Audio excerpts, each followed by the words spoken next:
Hello, welcome to this episode of I don't know what the heck it is. Anyways, I'm gonna demonstrate CMHealthCheck. I keep getting asked questions about what is it, why is it, where is it, when is it, how is it, and what did I miss? When? No. What? Why? Why is it? Yeah, that's it. Who, what, why, where, when, and how. One of those. Anyways, it started out early on as a work by Rafael Perez as a standalone PowerShell script, and it incorporated some code and ideas from other people, and I think he took it as far as he wanted to go with it, and it kind of sat, and then I needed it really bad for some project work, so I had started submitting some requested changes to it, and Raphael, if you're listening, if I'm wrong on anything I say, just mail a brick to me and I'll hit myself in the head with it, and I'll video so you can believe that I did it. But basically he was like, all right, look, I'm kind of done with it. I'm moving on to other things. If you need it, have at it. So I picked it up, made some adjustments to it to add some small things. Like I think I added support for Office 2016 and newer versions of Config Manager current branch, because I had some version checking stuff going on, so it wouldn't work with the newer things. I just kind of went there and tweaked it, and then as time went on, I kept tweaking and tweaking and tweaking and tweaking, and you know how that goes. And eventually, I turned it into a module and published it, which is what you see here. So CMHealthCheck is now at version 1.0.12, which I just posted today. A pretty big jump from 1.8 to 1.09, 08 to 09, and then 10 just added a small update for extended error lookups. We added a new table to do some lookups for what wasn't in the base lookup by hex and by decimal. And then 11, I added a few more updates to that, as well as I combined or added a new command to combine get CMHealthCheck and export CMHealthCheck, and I'll explain that in a minute. And then 1.02 is where I fixed what I broke in 11. Right? You have to break eggs to make a new cake or something like that. So anyhow, there's the PowerShell gallery site and the GitHub site. And on the GitHub site, there's plenty of information about how it was tested, what it works with, what are the requirements, what does it do, why does it exist, why are there flowers, why are there puppies. And if you go here to Wiki, you can find some more information. So it's got how to install it and use it, and this was all recently updated. What the requirements are, and these are the most common things I run into or people email me about. Permissions. You just got to have permissions to the whole site. So if your DBA start crying or the InfoSec people start crying, just beat them with a rubber bat or a rubber chicken and tell them, look, you want me to gather this data and report it or not? If you do, then get out of the way and let me do it. If you don't, well then, have a nice day. I'll go do something more fun, whatever that is. So, and yeah, I do run into that. I run into where DBAs are like, you're not getting access to my database. I don't care what you say, flat out. Okay, well then, I can't give you a health check report. I'm sorry. So that's like going to the doctor and saying, no, you can't listen to my heart. Sorry, just not going to happen. The doctor's going to say, well, have a nice day. Next patient. Okay, so you have to have full administrator rights, if I can highlight, to the CAS or primary site, as well as all the hosts of all the site systems. So if you have DPs, management points, endpoint protection points, state migration points, all the different roles, fallback status points, whatever is in your hierarchy, you have to have full admin rights to all of it, because it's going to reach out and touch every one of them and pull information about their disks, their processor, the memory, the applications, and so on. It's got to have that access.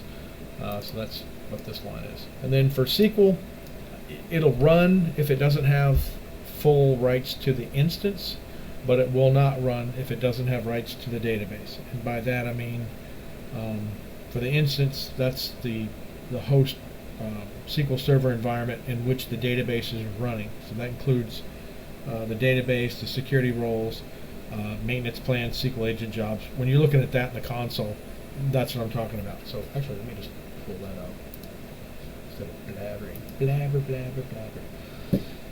Yep. All right, So open up SQL Management Studio, which I'm a little bit behind on.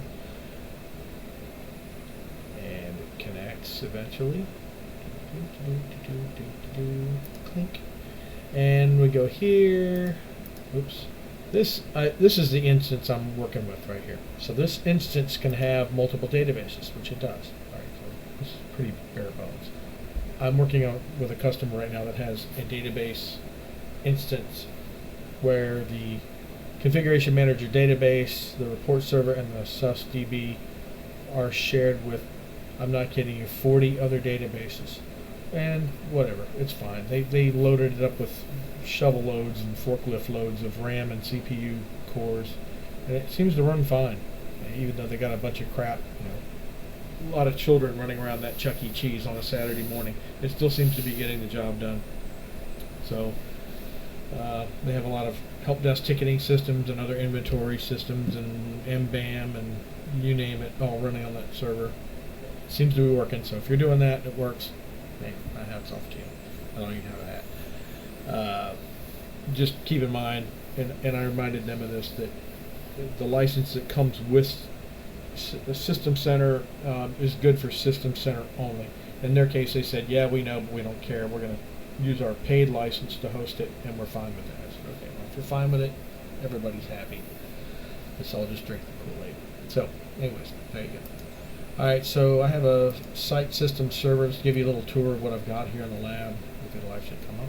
Come on, there we go. 1909 technical preview. It's running on server 2016, I believe. Nope, maybe not. Hold on, 2019, I think it is. I don't know. Torn this thing down or rebuilt it 200 million times. Nope, it's 2016. Okay. That should have been a giveaway right there. But anyways, so I have that. It's a single standalone primary, right? P01, whatever. It's like the most basic, vanilla, bland, boring lab environment ever. And one site server, one site system server. So not a lot here to really demo with, but the good point is it runs fast. If there's nothing there, it gets the job done quick. Okay, so what do you need to do this? Okay, basically you got to install the PowerShell module. So open up PowerShell as run as administrator. Do install. I can type module CMHealthCheck.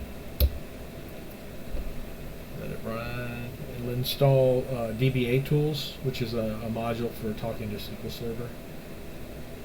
And install that by default.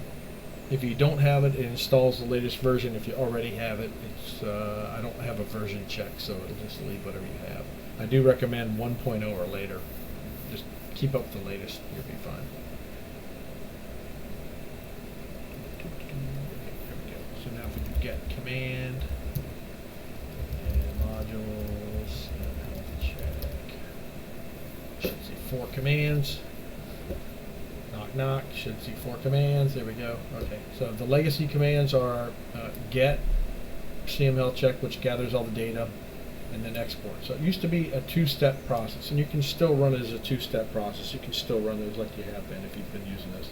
What's new is this invoke CMHealthCheck.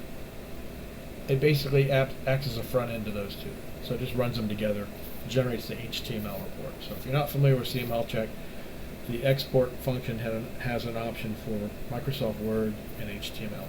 I'm not really doing much with the Word output anymore. I've kind of let that sit. Seems like it works. It's baked. I'm not touching it. The future is web, right? Yeah. So it's all going to be HTML, CSS, and whatever. So that's where it's going to go. Anyway, so it's loaded. If you want to know how it works, you can do get help. Let's do invoke CMHealthCheck. And the basic is just going to show you the basics. So you can see at the bottom you can do examples, detailed. Let's do detailed, if I can type. And that gives you information about the parameters, and we'll walk through some of those real quick. You no longer have to specify the SMS provider. It's going to assume the local host. So if you're running it on the site server, you're good. If you're running it from another machine, then you'll have to specify the SMS provider. If you get it wrong, it'll tell you because it won't be able to connect, right? Customer name, you need to fill that in. That's who you're doing it for. Author name, that would be you, and if it sucks, put somebody else's name in. Copyright, that'd be the name of your company. If it's you, just put in your name, Corp, LLC, whatever. Most of the rest of these are hard, or not hard-coded, they're default values. So data folder is default to documents under the current user. Publish folder, same thing. Open browser is a new switch that just, when it's done, it opens it in the default browser. Overwrite overwrites it if it already exists, the collection folder and the report file. No hotfix just skips enumerating all the hotfixes that are installed on every site system. If you want that, it's there. If you don't, it'll save you a lot of time because, especially with older site systems that have a lot of updates installed, it can add a lot of time enumerating that. So if you want to save time, you can do that. I usually recommend running it the first time, and then after that, once you've seen what it has and you're okay with it, you can do the no hotfix to skip it from then on. Autoconfig just basically captures a lot of these parameters in a text file, which is from here to here. So that first line is just an explanation. This is all up on the wiki, by the way. So if you go to here and go to autoconfig right there, there's an example of an autoconfig file.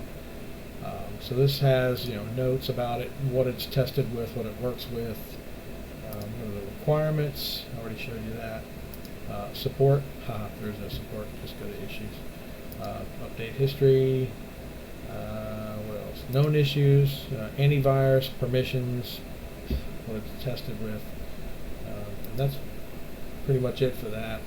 So please, if you have any comments, even if you don't like it, okay, I can't use this, it's just absolutely worthless crap because it doesn't have this. Well, just come here and tell me. Let me know, because I can't fix it if I don't know, right? Or if it's something you don't like, I don't care how trivial it is. If you just say, hey, this font doesn't look right, it doesn't render in my particular browser, or this color, there's nothing that's too trivial, all right? And I'm opening myself up there, but seriously, if you want to help, if you don't feel like doing a pull request, you just want to tell me what you want, I'm fine with that. Detailed just gives more verbose output, like installed applications, things like that. Report type is defaulted to HTML. You can override it. I have not tested it with Word on 1.0.12. I'm just assuming it works because I didn't change anything on that end. But like I said, if you don't specify, it's HTML.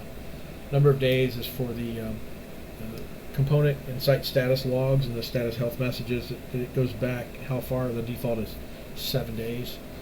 The rest of these are all just default stuff, and then you have verbose, what if, and whatnot. And then there's examples here for how to run each one of them, so it shows you quite a few examples. And you can combine them. This is showing you like one thing on each, but you can combine them, so we'll do that here. Alright, so let's go ahead and get started. So I've loaded the modules. I'm going to do invoke, CMHealthCheck. The first prompt or first parameter is SMS provider. Like I said, you don't need that because I'm on the site server, so it's going to use localhost. Customer name, this is where I put in Tozo. Author name is going to be me. Copyright, Cave Door, Dave, or what else? Data folder, I'm going to keep the default. Publish folder, keep the default. That's really hard to see. Open browser, yep. I'm going to do overwrite. So if I run it more than once, it'll overwrite. If you don't do overwrite and you've run it once, it's going to throw an error and just say, I can't overwrite the folder, use the overwrite command, so you'll see it eventually. No hotfix. No, I'm going to leave that. Autoconfig, I don't have one. Detailed, yes. I don't care. Number of days, no. Verbose. I'm going to run it without verbose the first time, just so you can see what it looks like in a plain, ordinary mode. And before I kick this off, let me pull up here. So this is my documents folder. You can see I don't have anything in here that, except for that. The rest of it's all standard. So if I run this,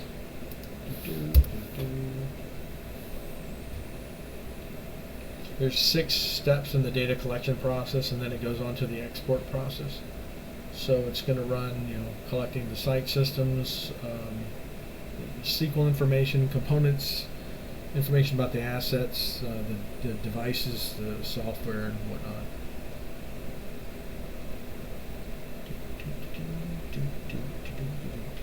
Need to have it play music. I know you can do that. I just don't want to. Oh, by the way, as it's running, it created 2 folders here. I didn't mention that. There you are. You can see the logs folder where the transcript goes, which is also the output of as it runs. So you can watch this with CM Trace as it goes. You go, look at it go. It is stuck on something. So step 4. There we go.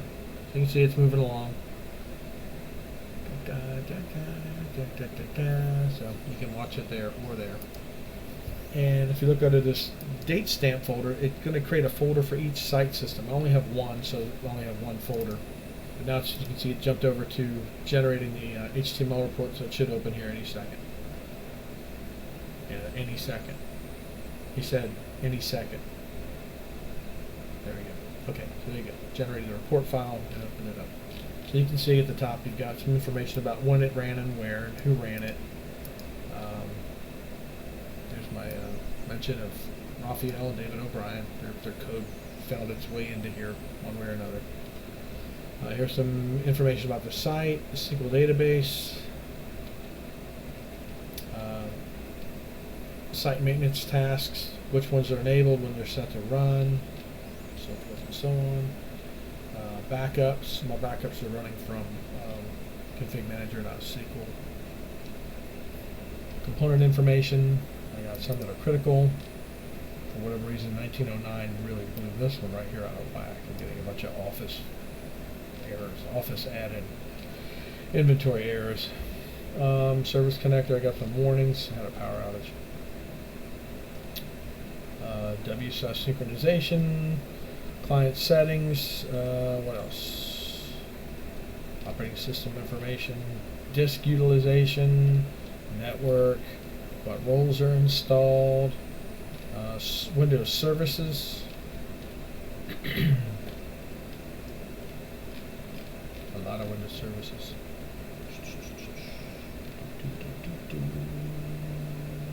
All my autos are, that was not, don't care.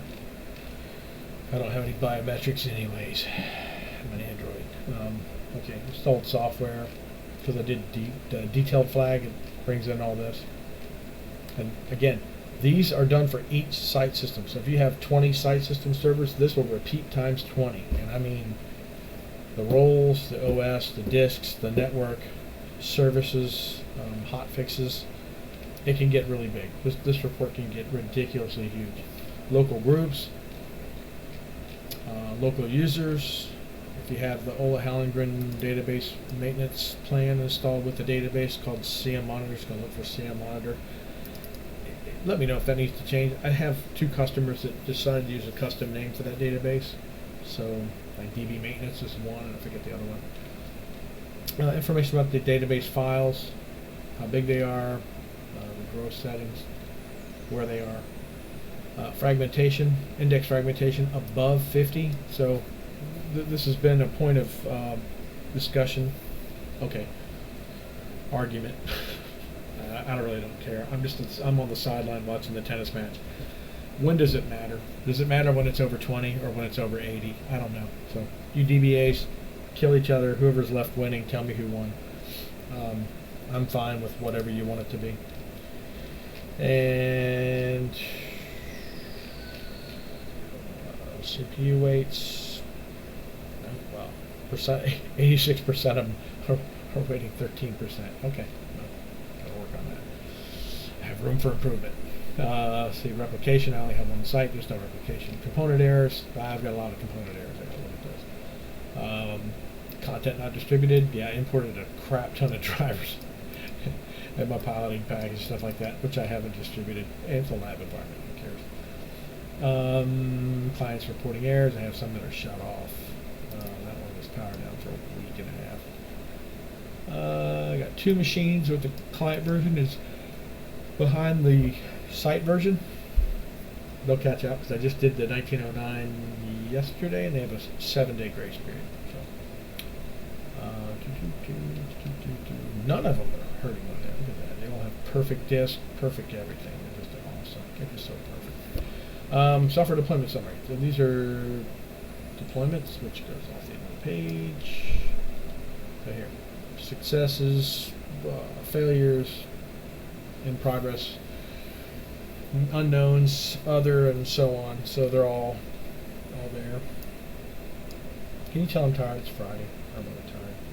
Boundary groups, boundaries, discovery methods which are out of whack, device collections, all the way down. Component errors. This is the one that really is what this is about. So there's that number of days I was talking about, 7 by default. So it does an error lookup. So in 1.10, thanks to Mark and Anthony for submitting a request to add an extended lookup. And they gave me a document from Microsoft with extended lookups for other hex and decimal errors and whatnot. And I had to do some translation on some that didn't have one or the other. So I used Trevor Jones's convert error message or error number, PowerShell script to fill in the rest. And then so it's trying to do lookups where basically wherever it fails on the built-in lookups, it tries to spill over to a plan B and figure out the rest of them. No scan errors and no update errors. Man, my stuff is just bomb in a good way. And then you get the version number and the name of the company. So that's pretty much it. That is it right there. So let's go look at what I did under the hood. Okay, besides all that. So I showed you that we created this folder, and you got these logs. You can see there's the get, there's the export, and a transcript. So if you want to go back and see what it did, not a whole lot there. Gives you the total runtime, but you can look at the individual transcripts and get a lot of detail out of these. So there's a lot of stuff in here. Okay, but if you run into problems, upload these or send them to me one way or another. And same with the get. So if it fails on one or the other, and I'll show you how to tell where it failed. If you can't tell when you're doing invoke, if you do invoke CMHealthCheck and it bombs, try running get first by itself. If get doesn't make it, then you know that's what bombed. If it makes it, then it's probably the export that bombed, and usually it's because if you're doing the Word option, you're on a machine that doesn't have a supported version of Office. If it's HTML, I have no idea, because it seems to be working pretty well, so run no problem, let me know. Works for me. Okay, so as it runs the collection, you'll see it collects a bunch of stuff for each site system. So if you have, like I said, 20, you'll see 20 repeats of that block of stuff right there, which is a lot. There's also a set of information collected at the site level, so you'll get that one time for the site. If it's a CAS, you'll get it for the CAS and the primaries. Okay. When it kicks off, you should see the config XML file get created. That tells it what to do when it's doing the scanning. So that's how. That's basically its playbook. And then down here, when it's done collecting, it creates this report.xml. So if you don't get a report.xml, that means it died during or before the end of the collection. So that means the get CMHealthCheck part didn't finish. So usually that's permissions or whatever. Once you have all that, it usually is fine. It's getting to that. That's sort of the green light, that report.xml file. So if you need to send this to somebody, all I usually do is I grab these two, right click, send a compressed folder, and call it, CM01 health check. And now I have a zip file with all that stuff in it. You can email that to somebody like me, if I ask you to do it.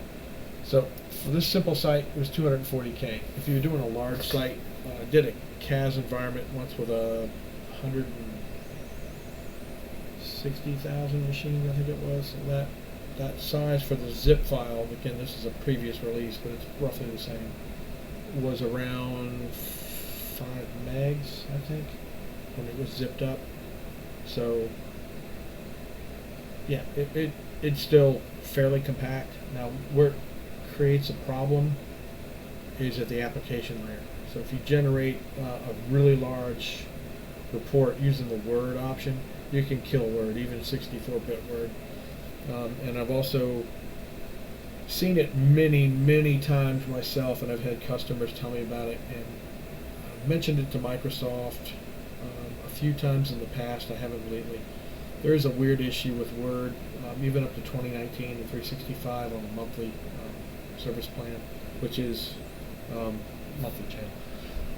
When you get a huge Word file and you put styles on tables, for whatever reason, when you're scrolling, all of a sudden the styles just go poof, and they're gone. So you have these tables with no borders. So the data is still there, but the borders and the styling around them are gone. So this just looks like a bunch of text. You have to touch each table. I've not found any workaround for this. I've tried closing, reopening the file, doing a recovery, updating the style definition, detaching, reattaching templates, whatever. Nothing works. The only thing you can do that I've found is to touch every table in the document and set the style again. I don't know why it does this. And again, a lot of people told me about it, so I do know about it. I don't know what the workaround is for it. So it's one of the reasons I kind of got tired of Word. Plus, it can just lock up while you're working on it, because you get to like that CAS output was something like 300 or 400 pages of very heavy formatting. So just scrolling, it starts hanging. I have a machine that's got 16 gigs of RAM, but I've done it on a machine like my server has this one here that you're looking at, 64 gigs of RAM. I've run it on there. It just, I don't know, it just doesn't do well. So I've shifted over to the HTML output, and it seems to work okay. So I didn't mention that. So the report file is going to be CM Health Report, the name of the site server that you aimed it at for the SMS provider, and then the date stamp on the end, which is year, month, day, and then HTM. Okay, and then there's your overall transcript for the get. Not a whole lot, very basic. If you run it with verbose, you get a lot more stuff. So that's it in a nutshell. If you have any questions, hit me up on Twitter, or go to the GitHub page and submit an issue. I don't care what it is. You don't have to use these bug report feature request templates. I don't know. I tried them because I thought they were cool. If you don't like them, when you go to do a report, you can just highlight all this stuff, hit delete, and type in whatever you want. It doesn't care what's in here, so have at it. Any feedback's better than no feedback. Even if you just want to tell me, hey, this stuff's garbage, I hate it, I hate you, you suck, your life is worthless, that's fine too. You can submit that up here, and I'll drink and laugh at it. And while I'm crying in my beer. That's it. That's all I've got. I hope you guys enjoyed this. If I haven't talked to you, do a coma. Have a good night and a good weekend.